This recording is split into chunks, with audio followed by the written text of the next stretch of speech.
दोन अध्याय 8 ते 11 या वचनामध्ये देवदूत जे आहेत ते मेंढपाळाला त्यांनी दर्शन दिलेलं आहे आणि ते देवदूत मेंढपाळाला म्हणत आहेत, सुवार्ता सांगत आहेत आणि ती सुवार्ता सांगत असताना सुरुवातीला मेंढपाळाला म्हणतात की भिऊ नका, पहा जो मोठा आनंद सर्व लोकांना, फक्त इस्रायल लोकांसाठी हा आनंद नव्हता किंवा निवडलेल्या लोकांसाठीच हा आनंद नव्हता किंवा जे धार्मिक लोक आहेत त्यांच्यासाठीच हा आनंद नव्हता, तर हा आनंद जो आहे देवदूत म्हणत आहे की हा सर्व लोकांसाठी मोठा आनंद आहे.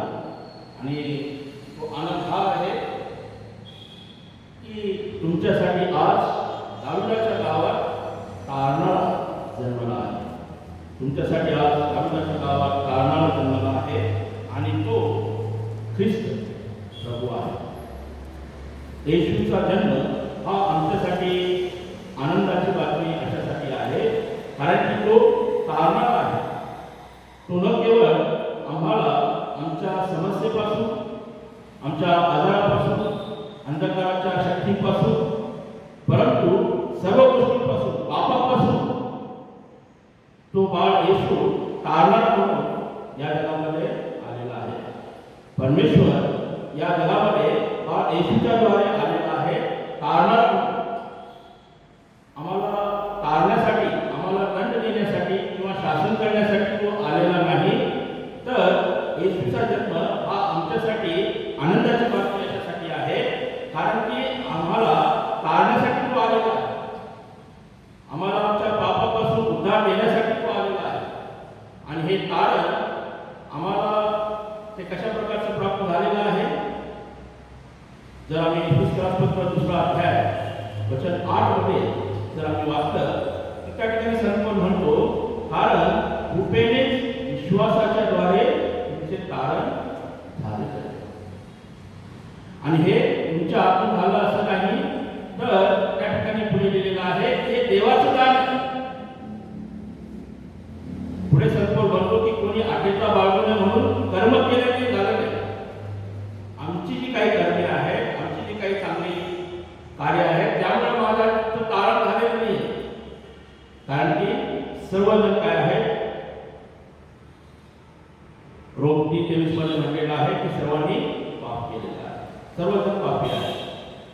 देवाच्या बरोबरला आम्ही सर्वजण अंतर घेतला. आम्ही सर्वजण पापी आहोत आणि आपण पापी असतानाच ख्रिस्त काय आहे, माझ्या आणि तुमच्यासाठी तो वधस्तंभावर समर्पित झालेला आहे. मला आणि तुम्हाला तारण प्रभू येशू ख्रिस्ताच्या द्वारे प्राप्त झालेला आहे. प्रियांनो, येशूचा जन्म हा आमच्यासाठी आनंदाची बातमी याच्यासाठी आहे कारण की येशूनं आमचं पाप स्वतःवर घेतलं आणि आम्हाला आमच्या पापापासून तारण दिलेलं आहे. फिलिप्पियरास पत्राचा 2 अध्याय 5 ते 8 वचनामध्ये देखील असं लिहिलेलं आहे.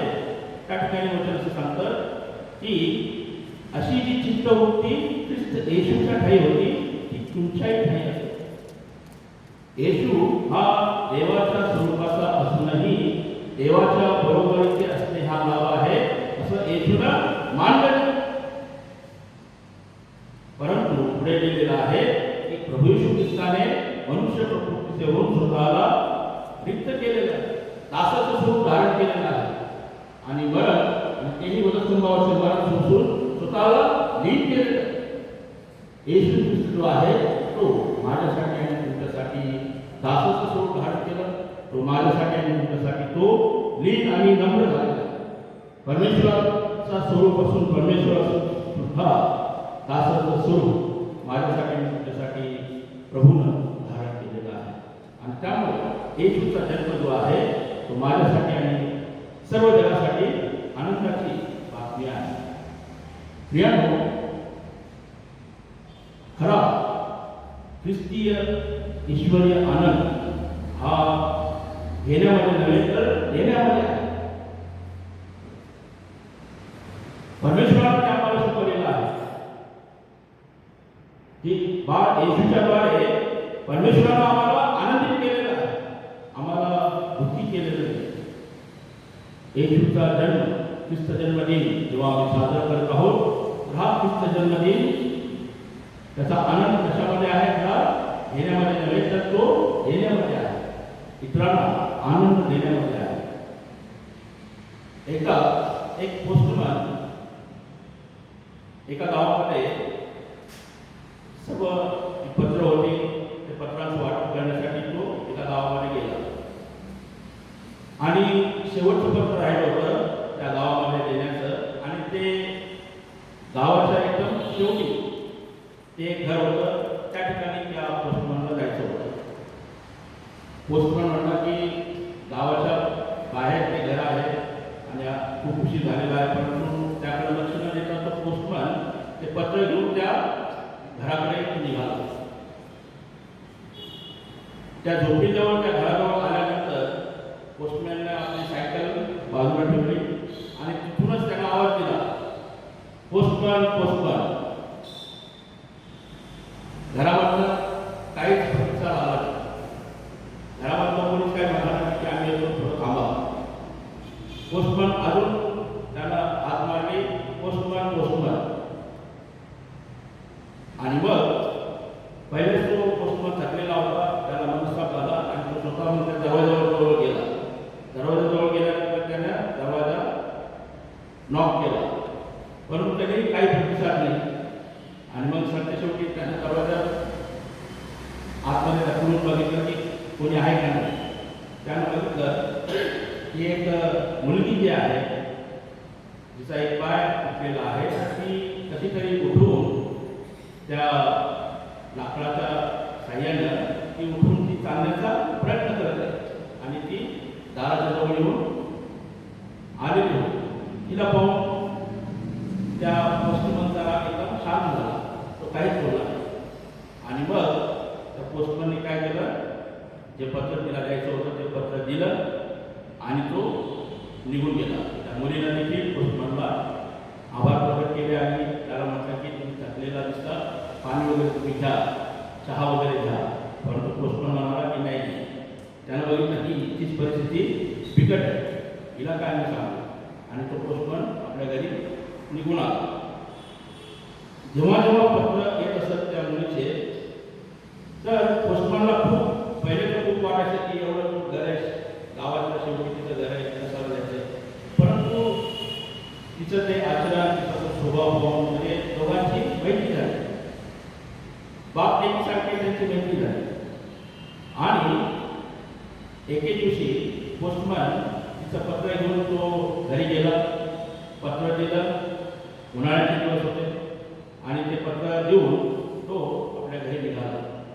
घरी निघत असताना त्या मुलीनं बघितलं की हे जे पोस्टमन काका आहेत, ते वडिलांसारखे आहेत, त्यांच्या पायाचे ठसे तिला दिसले जमिनीवर. तिनं बघितलं की काकांना जे आहे त्यांना बूट नाही, चप्पल नाही, उन्हामध्ये ते सर्वीकडे फिरत आहेत, त्यांना त्रास होत असेल याची जाणीव त्या मुलीला झाली. आणि मग ती मुलगी बाजारामध्ये गेली आणि शूज तिने खरेदी केले आणि एका बॉक्समध्ये पॅक करून जेव्हा दुसऱ्या वेळेस काका येते तर त्यांनाही आपण भेट द्यायची असं ठरवलं. आणि योगायोगाने काय, त्या पोस्टमॅन काकाचा वाढदिवस पण त्या दिवशी होता आणि त्या दिवशी ते तिथं आले आणि तिला देखील समजलं की आज पोस्टमॅन काकाचा वाढदिवस आहे. आणि मग पोस्टमॅन काका पत्र दिल्यानंतर त्या मुलीनं म्हटलं की तुमचा आज वाढदिवस आहे, तर माझ्याकडनं एक लहानशी भेट तुम्हाला देते, परंतु ही भेट जी आहे तर खोलू नका, तुम्ही घरी गेल्यावर तुम्ही बघा. आणि मग पोस्टमॅन काका म्हणजे ठीक आहे, परंतु तिला म्हटलं की कशाला त्रास देता. परंतु ती म्हणाली नाही, तुमचा वाढदिवस आहे, माझी इच्छा झाली की तुम्हाला काहीतरी मी भेटवस्तू द्यावी. ते काका ते भेटवस्तू घेऊन घरी गेले. घरी गेल्यानंतर त्यांनी ते उघडून पाहिलं तर त्यांच्याच बाबाचे शूज त्याच्यामध्ये होते.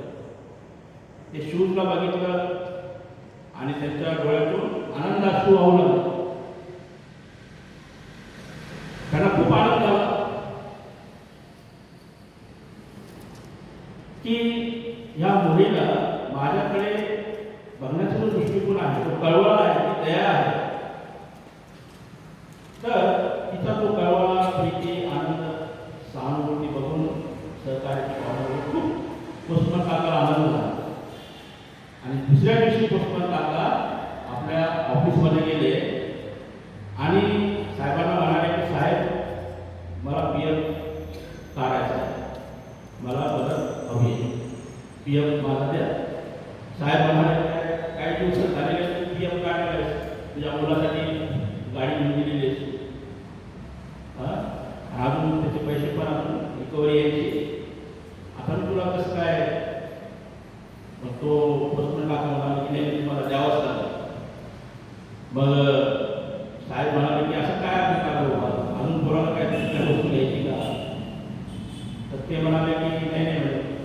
मग त्यांनी पोस्टमन काकांनी हकीकत सांगितली की एक मुलगी अशी अशी आहे आणि तिचा पाय एक म्हणजे गेलेला आहे, तर शहरामध्ये जाऊन तिच्यासाठी मी एक नकली पाय तिला बसवला की जेणेकरून तिचं जीवन हे सुरळीत होईल, चांगलं होईल.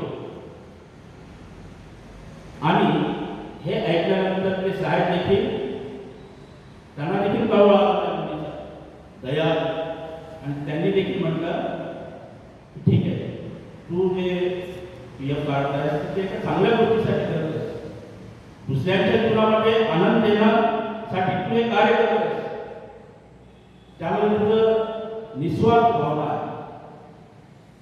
आणि प्रियांका त्या काकांनी तिला शहरामध्ये नेलं आणि तिची सर्व जे काही तिला शरीरासाठी आवश्यक होतं ते तिला प्राप्त झालं. प्रियांका सांगण्याचं तात्पर्य आहे की ख्रिस्त जन्मदिनाचा जो आनंद आहे तर तो परमेश्वरानं मला तुम्हाला शिकवलेला आहे की ख्रिस्त जन्मदिनाचा आनंद हा घेण्यामध्ये नाही तर तो देण्यामध्ये आहे. कारण की परमेश्वर देवाला देखील माझ्यासाठी, तुमच्यासाठी, सर्व जगासाठी ख्रिस्ताला दिले, प्रभूला आमच्यासाठी दिलेला आहे. येशूचा जन्म हा माझ्यासाठी आणि तुमच्यासाठी आनंदाची बातमी अशासाठी आहे कारण की देव काय झालेला आहे, मानव झालेला आहे.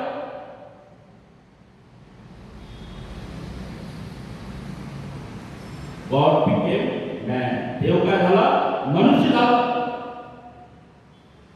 ही माझ्यासाठी आणि तुमच्यासाठी आणि सर्व जगासाठी आनंदाची बातमी तर आहेच आहे, परंतु ही ब्रेकिंग न्यूज आहे. आज कोणी मंत्र्याने झाडू घेतला, हातात केलं की तो दाखवला ब्रेकिंग न्यूज.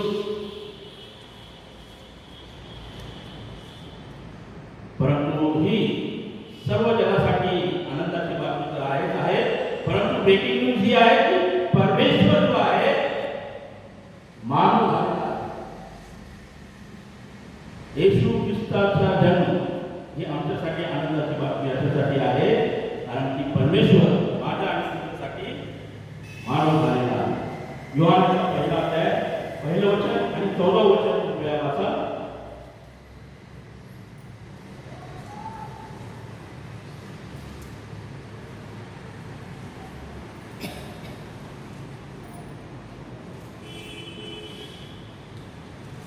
योहान सुवर्तमान पहिला अध्याय पहिलं वचन आणि 14 वचन. त्याच्याकडे जीवन होते, ते जीवन मनुष्य मात्राचा प्रकाश होते. शब्द देह झाला आणि त्याने आम्हामध्ये वस्ती केली आणि आम्ही त्याचे गौरव पाहिले.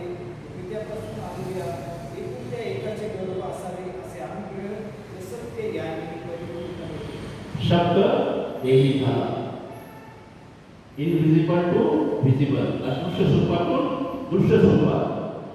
जो परमेश्वर सुरुवातीला उत्पत्तीपासून तर मराठीपर्यंत आपण वाचतो की जो परमेश्वर प्रथम चिन्हांच्या द्वारे, दृष्टांताच्या द्वारे, स्वप्नांच्या द्वारे, संदेशांच्या द्वारे बोलत असे, तो परमेश्वर काय झालेला आहे, बाळ येशूच्या द्वारे स्वतःच तो या जगामध्ये आला.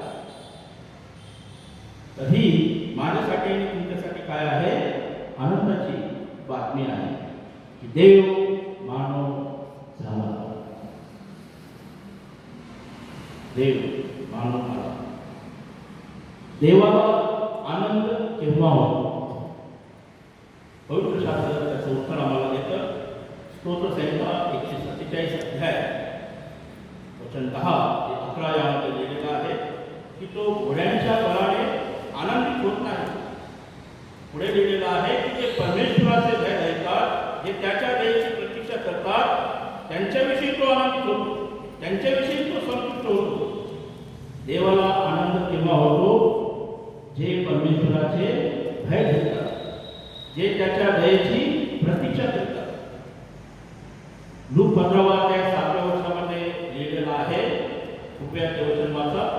लुकाचं शुभवर्तमान 15:7. त्याप्रमाणे ज्यांना पश्चातापाची गरज नाही, त्याप्रमाणे ज्यांना पश्चातापाची गरज नाही, अशा 99 नीतिमानाबद्दल होणाऱ्या आनंदापेक्षा अशा 99 नीतिमानाबद्दल होणाऱ्या आनंदापेक्षा पश्चाताप करणाऱ्या एका पापी माणसाबद्दल स्वर्गात अधिक आनंद होईल. पश्चाताप करणाऱ्या एका पापी माणसाबद्दल स्वर्गात अधिक आनंद होईल, हे मी तुम्हाला सांगतो. देवाला आनंद तेव्हा होतो जेव्हा आम्ही त्याचं भय धरतो, आणि जेव्हा एक पापी व्यक्ती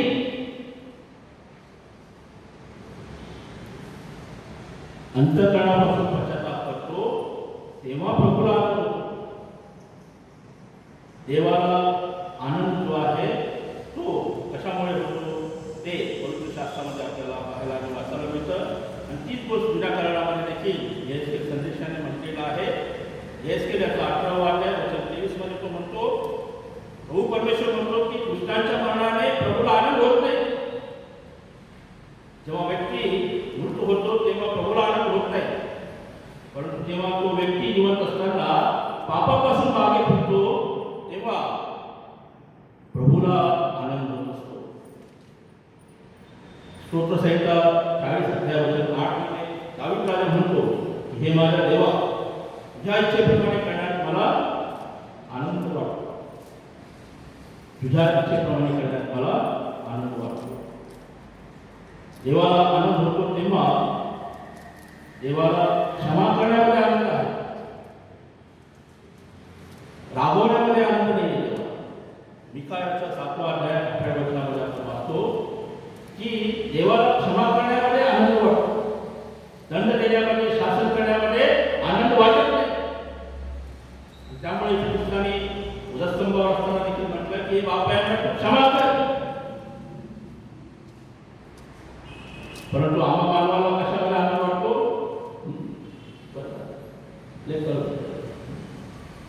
प्रत्येक गोष्टीमध्ये बरं.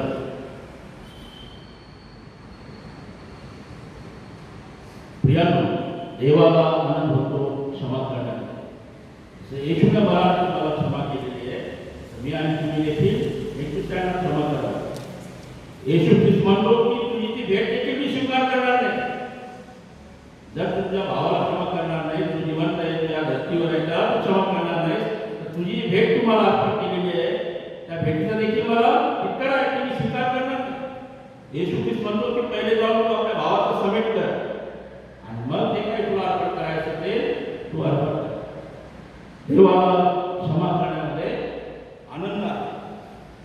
इब्री लोकांपत्र 13वा अध्याय 16 वर्षामध्ये लिहिलेला आहे. जेव्हा आम्ही चांगलं करतो, जेव्हा आम्ही दान देतो न विसरता, तर देव अशा यज्ञाने देखील संतुष्ट होतो, आनंदित होतो. चांगले करण्यास व दान करण्यास विसरू नका, कारण अशा यज्ञाने देव संतुष्ट होतो, आनंदित होतो. संत पौल म्हणतो, प्रभूमध्ये सर्वदा आनंद करा, पुन्हा म्हणे आनंद करा. फिलिप्पियरास पत्र 4 अध्याय 4 वचनामध्ये आम्हाला आनंद करायचा आहे प्रभूमध्ये. सुख असो, दुःख असो, कोणतीही परिस्थिती असो, प्रभूमध्ये आम्हाला आनंद करायचा आहे. जीवन जगत असताना जीवनामध्ये सुख आणि दुःख हा आमच्या जीवनाचा एक भाग आहे, परंतु या मला विसरून चालणार नाही की परमेश्वर प्रत्येक परिस्थितीमध्ये त्या आपल्या लोकांच्या सोबत असतो. प्रभूमध्ये आम्हाला आनंद करायचा आहे. प्रभू येशू ख्रिस्त परिस्थिती बदलणारा परमेश्वर आहे. त्याच परिस्थितीत मला आणि तुम्हाला तो ठेवत. स्तोत्रसंहिता 34 अध्याय वचन 19 मध्ये आपण ते वाचतो. प्रभू येशू ख्रिस्ताने मला आणि तुम्हाला आनंद देण्याचं अभिवचन केलेलं आहे. तुम्हाला कधी सांगतो, तुम्ही रडाल व शोक करा तरी जग आनंद करेल. तुम्हाला सुख होईल तरी तुमचे दुःखच काय होईल, तुमचा आनंद होईल. पुढे प्रभू येशू ख्रिस्त म्हणतो, व तुमचा आनंद तुमच्यापासून कोणी काढून घेणार नाही. जेव्हा तुम्हाला आनंद देणार आहे तो आनंद तुमच्यापासून कोणीच काढून घेणार नाही. योहानाचा 16वा अध्याय 20 मध्ये आपण ते वाचतो. आणि संत म्हणतो रोमकरासपत्र 12वा अध्याय 15 मध्ये की आनंद करणाऱ्याबरोबर आनंद करा आणि शोक करणाऱ्याबरोबर शोक करा. आणि येशूने आम्हाला आनंद देण्याचं अभिवचन दिलेलं आहे. मत्तयाच्या 25 अध्यायामध्ये एक प्रभू येशू ख्रिस्ताने दाखला दृष्टांत त्या ठिकाणी सांगितलेला आहे. येशू ख्रिस्त म्हणतो की एका परदेशी व्यक्तीने, एका धन्याने काय केलं, आपल्या 3 दासांना बोलावलं आणि 3 दासांना बोलावून एकाला 5,000 रुपये दिले, व्यापार करायला एकाला 2,000 दिले, एकाला 1,000. आणि तो धनी, तो परदेशी व्यक्ती दूर प्रदेशात निघून गेला. काही कालावधीनंतर, काही वेळानंतर, काही दिवसांनी तो परत आल्यानंतर ज्या दासाला 5,000 दिले होते तो दास आपल्या धन्याकडे येऊन म्हणतो की तुम्ही मला जे 5,000 दिले होते त्या 5,000चे हे घ्या 10. हे 5 तुमचे आणि हे 5 मी मिळवलेले आहे. धनाला फार आनंद होतो. धनी म्हणतो, शाबास, भल्या विश्वास होता. तो थोडक्या बाबतीत काय झालेला आहे, विश्वास उतरलेला आहे. मी तुला मोठ्या पदावर तुला मी नेमणूक करीन. आणि पुढे धनी म्हणतो की तू आपल्या धन्याच्या आनंदामध्ये सहभागी हो. धनी काय म्हणत आहे शेवटी, तू आपल्या धन्याच्या आनंदामध्ये सहभागी हो. आनंदात सहभागी होण्यासाठी म्हणत आहे त्या व्यक्तीला ज्याने 5चे 10 केले, ज्याने 2चे 4 केले, त्यालाही धनी म्हणतो शाबास, भल्या विश्वास होत असा. थोडक्या गोष्टीत विश्वास ठेवलास तू पण काय हो, आपल्या धन्याच्या आनंदात सहभागी हो. परंतु तिसरा व्यक्ती म्हणतो की 1,000 ते दिले तुम्हाला, तसेच ठेवले. सुरुवातीला म्हटलेलं आहे की ज्याच्या त्याच्या योग्यतेप्रमाणे त्या धन्याने दिलेलं आहे. तर पार्शियालिटी केलेली नाही, हे माझे आहे, हे माझे आहे म्हणून यांना जास्त यांना जास्त नाही. जेव्हा पार्शियालिटी करत नाही, मनुष्य करतो. या ठिकाणी म्हटलेलं आहे की ज्याच्या त्याच्या योग्यतेप्रमाणे बरोबर त्यांना दिलेलं आहे. ज्याला 1,000 दिले होते त्याने ते तसंच सामान पद्धत कमी करणे करून ठेवलं. धनी म्हणतो हे दुष्ट व आळशी दासा.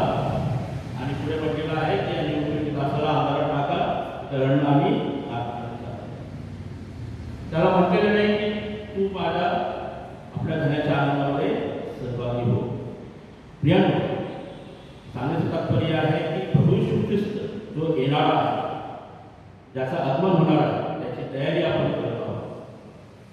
आणि परमेश्वरानं प्रत्येकाला काही ना काहीतरी कलागुण, ईश्वरीय गुण, वरदान दिलेले आहे. तर ते आम्ही देवाच्या गौरवासाठी त्याचा उपयोग करत आहोत की ते आम्ही तसेच ठेवलेले, स्वतः पण वापरत नाही, दुसऱ्याला पण त्याचा देवाच्या राज्यासाठी त्याचा उपयोग जर करत नसतो तर आज हा ॲडव्हेंट संडेचा 3रा रविवार आपण संपन्न करत असताना आम्हाला आत्मपरीक्षण करायचं आहे. आणि प्रियांनो, परमेश्वर म्हणतो देवाला कशाने आनंद होतो, देवाला घोड्याच्या बलाने आनंद होत नाही, तर ते परमेश्वराचे ध्येय असतात, जे त्याच्या दयेची प्रतीक्षा करतात त्यांच्याविषयी देवाला आनंद होतो. जे पश्चाताप करतात, कोणी व्यक्ती जर पश्चाताप करत असला तर देवाला आनंद होतो. देवाला क्षमा करण्यामध्ये आनंद आहे. जेव्हा आम्ही चांगलं कार्य करतो, काम करतो, तेव्हा देवाला आनंद होतो. तेव्हा आजचा हा ॲडव्हेंट संडे साजरा करत असताना या सर्व गोष्टी आम्ही आमच्या ध्यानामध्ये न ठेवता आचरणामध्ये त्याचा आपण उपयोग करूया. प्रभू या वचनाद्वारे आपण सर्वांचा आशीर्वाद देऊ. आमेन.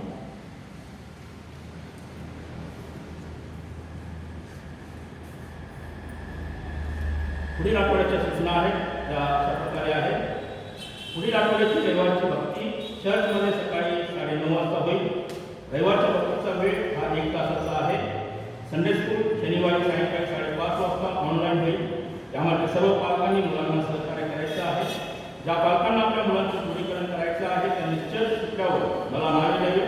12 वर्षापासून अधिक वय असलेले मुली यासाठी पात्र आहेत. काहींची नावे आलेली आहेत, पुढीलप्रमाणे आहेत: Harshal Sanjay Pawar, Akshay Sanjay Pawar, John Daniel Autade, Joy Daniel Autade. जानेवारी 2021 मध्ये दूरीकरणाचे वर्ग सुरू करण्यात येतील.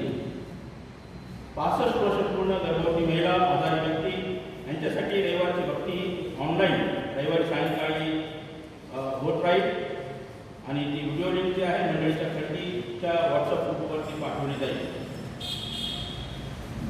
यासाठी मिस्टर संजय शिवशी तांत्रिक सहकार्य करत आहेत.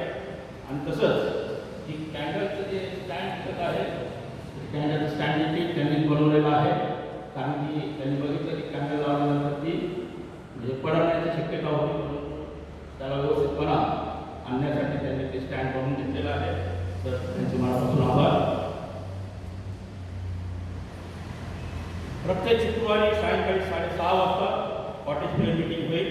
18 डिसेंबर 2020 रोजी ज्या परिवाराला आपल्या घरी कॉटेज फेअर मीटिंग ठेवायची आहे त्यांनी 4 दिवस अगोदर मला कळविले. तसेच ज्या कुटुंबांना वाढदिवसाची उत्साहाची प्रार्थना ठेवायची असेल त्यांनी 4 दिवस अगोदर मला कृपया कळविले.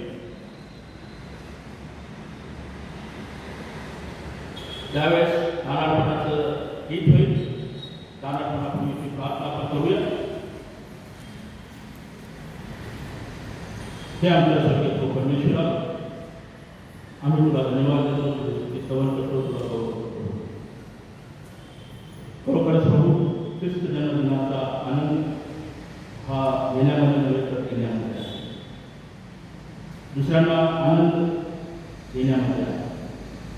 आणि तुला आनंद होतो जेव्हा आम्ही आमच्या पापांसाठी पश्चाताप करतो, आमच्या पापापासून मागे फिरतो, तेव्हा तुला क्षमा करण्यामध्ये आनंद होतो. हे परमेश्वरा, या वचनानं जीवन जगण्यासाठी आम्हा प्रत्येकाला सहाय्य मिळतं.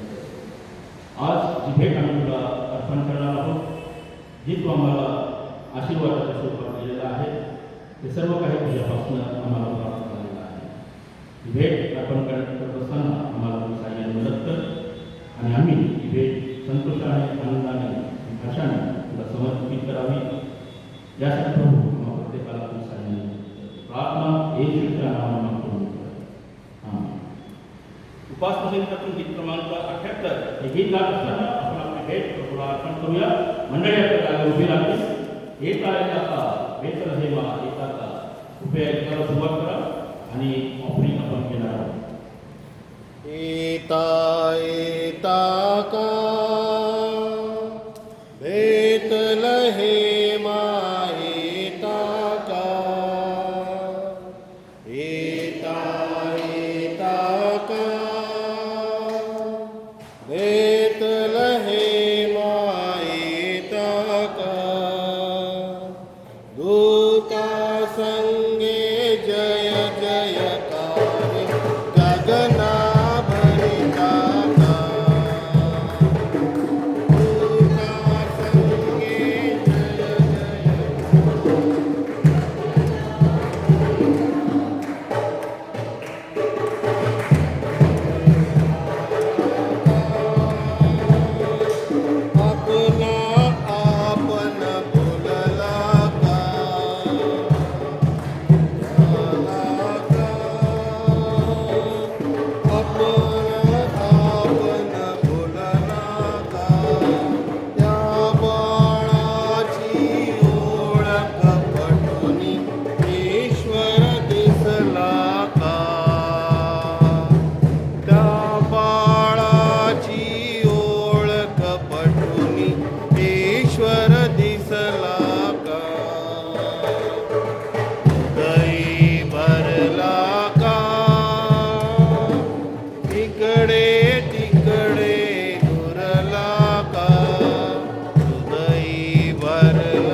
या आठवड्यामध्ये ज्यांचे वाढदिवस आहेत तर कृपया ते समोर येतील, त्यांच्यासाठी देखील प्रार्थना करण्यात येईल.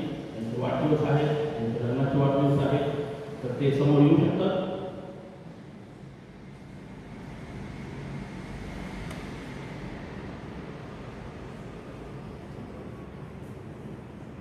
आपण प्रार्थना करूया. हे परमेश्वर, आम्ही तुला धन्यवाद देतो, तुझी स्तवन करतो, तुला गौरव करतो. परमेश्वर, आज आम्ही ज्या वचनावर चिंतन केलेलं आहे प्रभू, आज वचन आम्हा सर्वांसाठी तू आशीर्वादाचं होऊ दे. आणि हे परमेश्वर, या आठवड्यामध्ये जे प्रियजन आपला वाढदिवस साजरा करत आहे प्रभू, जे वेदीसमोर आलेले आहेत त्या सर्वांना तू आशीर्वादित कर. आणि आम्ही त्यांच्यासाठी हीच प्रार्थना विनंती करतो, जसं आतापर्यंत सांभाळस तसंच तिथून पुढे त्यांचं सांभाळ कर, उत्तम आरोग्य दे. आणि अशा अनेक वाढदिवस त्यांनी आपल्या जीवनामध्ये साजरे करावे, असा स्वर्गीय आशीर्वाद प्रभू प्रत्येकाला तू प्रदान कर. हे परमेश्वर, जी भेट आम्ही आपण केलेली आहे तीही तू आशीर्वादित कर. आणि परमेश्वर, ज्या सर्व प्रियजनांनी आपल्या कमाईमधून जी भेट तुला समर्पित केलेली आहे, तेव्हा तू देखील परमेश्वर त्यांच्या टोपलीला आणि त्यांच्या परातीला प्रभू तू आशीर्वाद दे, त्यांना तू भरपूर कर, त्यांच्या कमाईला तू आशीर्वाद दे. हे परमेश्वर, प्रार्थना विनंती करतो सर्व मंडळीला आणि तुझ्या अनुग्रहाच्या सिंहासनापाशी घेऊन येतो. ऑनलाईनच्या माध्यमातून देखील जे प्रियजन यामध्ये सहभागी झालेले आहेत त्यांना देखील प्रभू तू आशीर्वाद दे. प्रार्थना येशूच्या नावाने मागतो आहे. आमेन. आपण प्रभूची प्रार्थना म्हणूया. हे आमच्या सर्वांचे बाबा,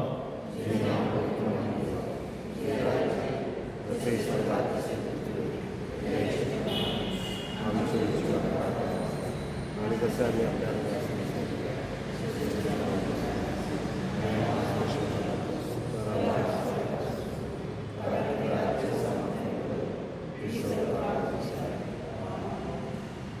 आता आमच्या प्रभू येशू ख्रिस्ताची कृपा, देवबाब त्याची प्रीती आणि पवित्र आत्म्याची सहभागिता आम्हा सर्वांसोबत आता आणि सदा सर्व काळ असो. आमेन.